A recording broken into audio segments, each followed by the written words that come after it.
Ada yang bisa Ibu bantu? Ada Bu, saya mau cerita, cuman saya nggak tahu harus cerita ke siapa. Jadi saya berniat untuk menjumpai Ibu. Oh, boleh, baiklah. Sebelumnya bagaimana kegiatan adik hari ini? Ya begitulah Bu, kurang menyenangkan. Menyenangkan. Jadi tadi adik kesini sama siapa? Sendiri. Sendiri. Ya udah, baiklah. Bagaimana keadaan adik? Sehat? Alhamdulillah sehat sih Bu. Kan kita akan melakukan konseling individual. Nah, sebelum kita memulai kegiatan, ada baiknya kita berkenalan dulu nih, kan kita sama-sama belum kenal. Nah, jadi perkenalkan, nama Ibu Syarifah Faratullah, Ibu sebagai konselor. Nah, Ibu mau adik untuk memperkenalkan diri kepada Ibu. Baik Bu, perkenalkan nama saya Nargis Fajarna, biasanya dipanggil Agis. Saya beralamat di Lampine.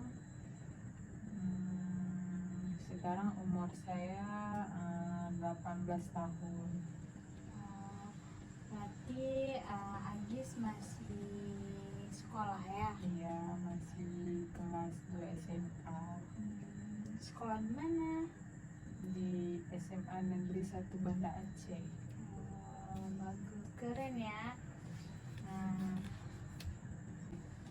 Baiklah, jadi Ibu mau tahu nih maksud dan tujuan Agis menjumpai Ibu untuk apa?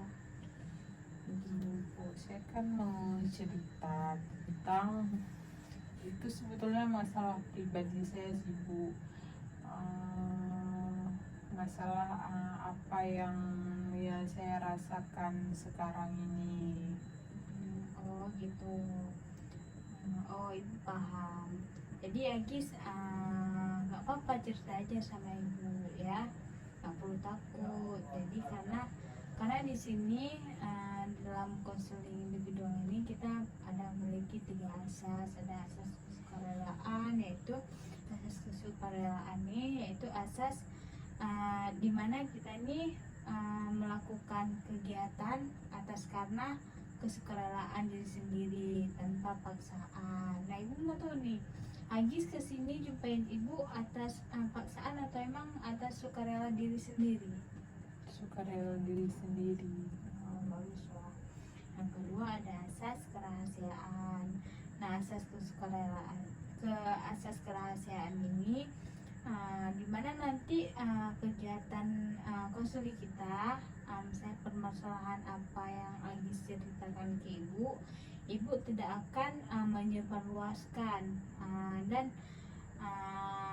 akan Ibu pastikan bahwa cerita ini, masalah kita ini tidak akan sampai ke orang lain karena kita memiliki asas kerahasiaan. Nah, dan juga ada asas keterbukaan. Itu nanti dimana ibu minta untuk Agis untuk saling terbuka, untuk nggak apa-apa, nggak perlu takut, nggak perlu sungkan, cerita aja apa adanya karena Ibu tidak akan menyebarkan luaskan masalah ini kepada orang lain karena ada asas kerahasiaan. Nah, baiklah. Jadi Ibu mau tahu nih bagaimana permasalahan Agis? Apa yang membuat Agis kepikiran gitu? Gini Bu, sebelumnya saya punya sahabat. Sahabat saya itu tetapi dia lawan jenis, dia nih cowok. Terus saya berteman sama dia ini udah lama kali Bu. Jadi suatu hari waktu pagi hari Jumat tuh dia kena musibah, terus dia meninggal, dan saya ngerasain kayak kehilangan dia secara tiba-tiba. Terus di hidup saya nih cuman dia yang dekat banget sama saya, yang selalu saya ceritain masalah saya, baik masalah teman-teman saya yang lain, masalah keluarga, masalah percintaan. Kan saya kadang-kadang saya ada suka sama cowok, ini kadang-kadang saya juga cerita tuh sama dia.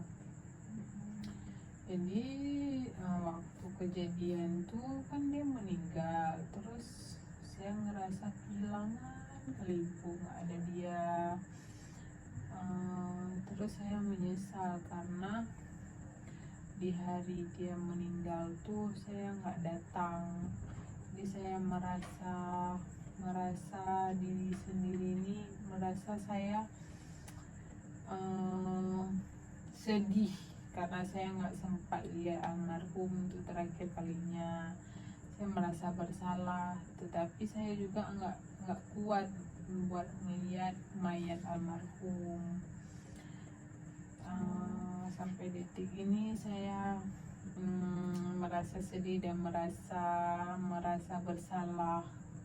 Oh, jadi Agis ini karena kejadian yang sahabat Agis ini, jadi Agis merasa bahwa meninggalnya, kehilangannya kawan Agis ini atas dasar kesalahan Agis gitu ya.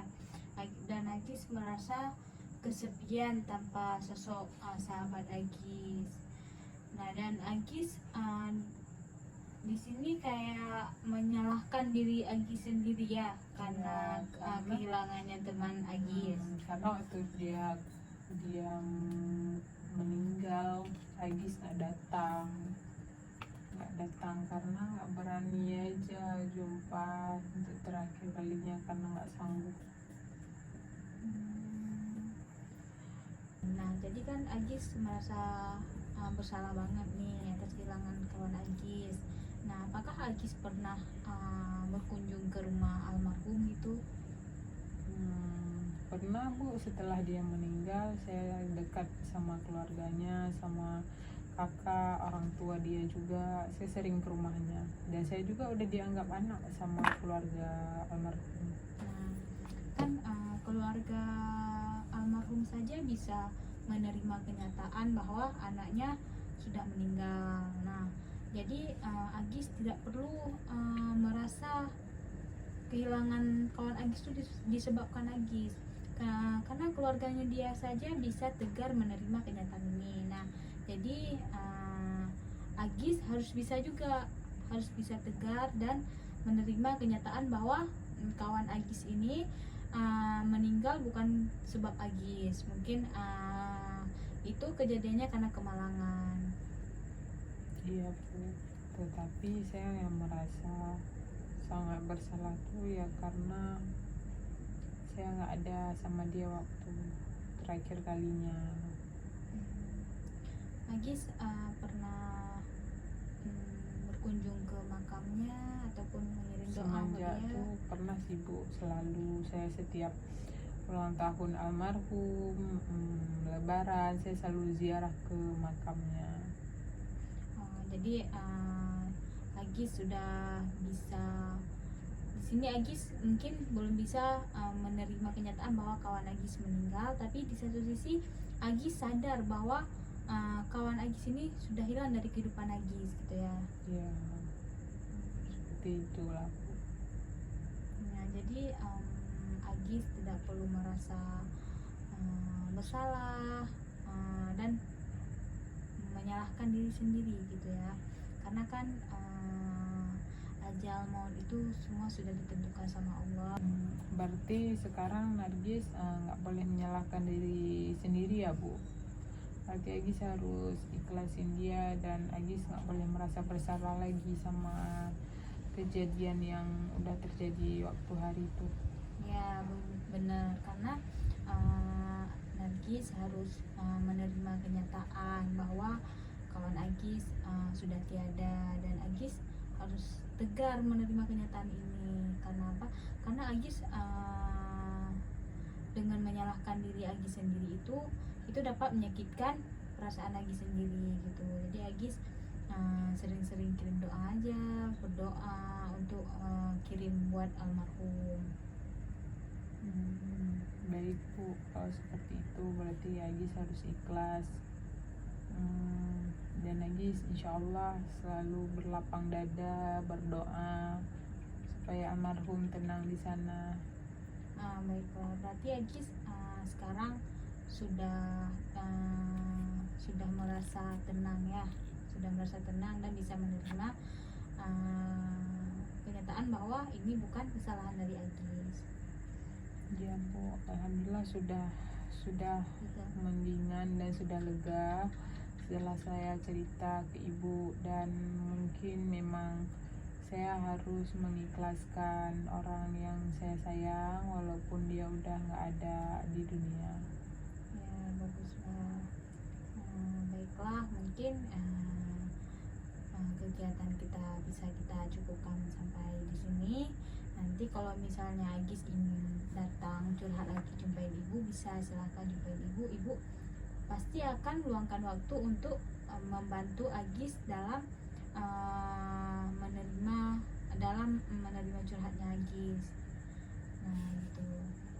Baik Bu, terima kasih banyak ya Bu sudah mau mendengar cerita dan perasaan saya saat ini. Ya baik, sama-sama Nargis. Pokoknya Nargis jangan sedih-sedih lagi ya. Baik Ibu, saya permisi ya Ibu. Ya baik Agis. Assalamualaikum. Waalaikumsalam Nargis.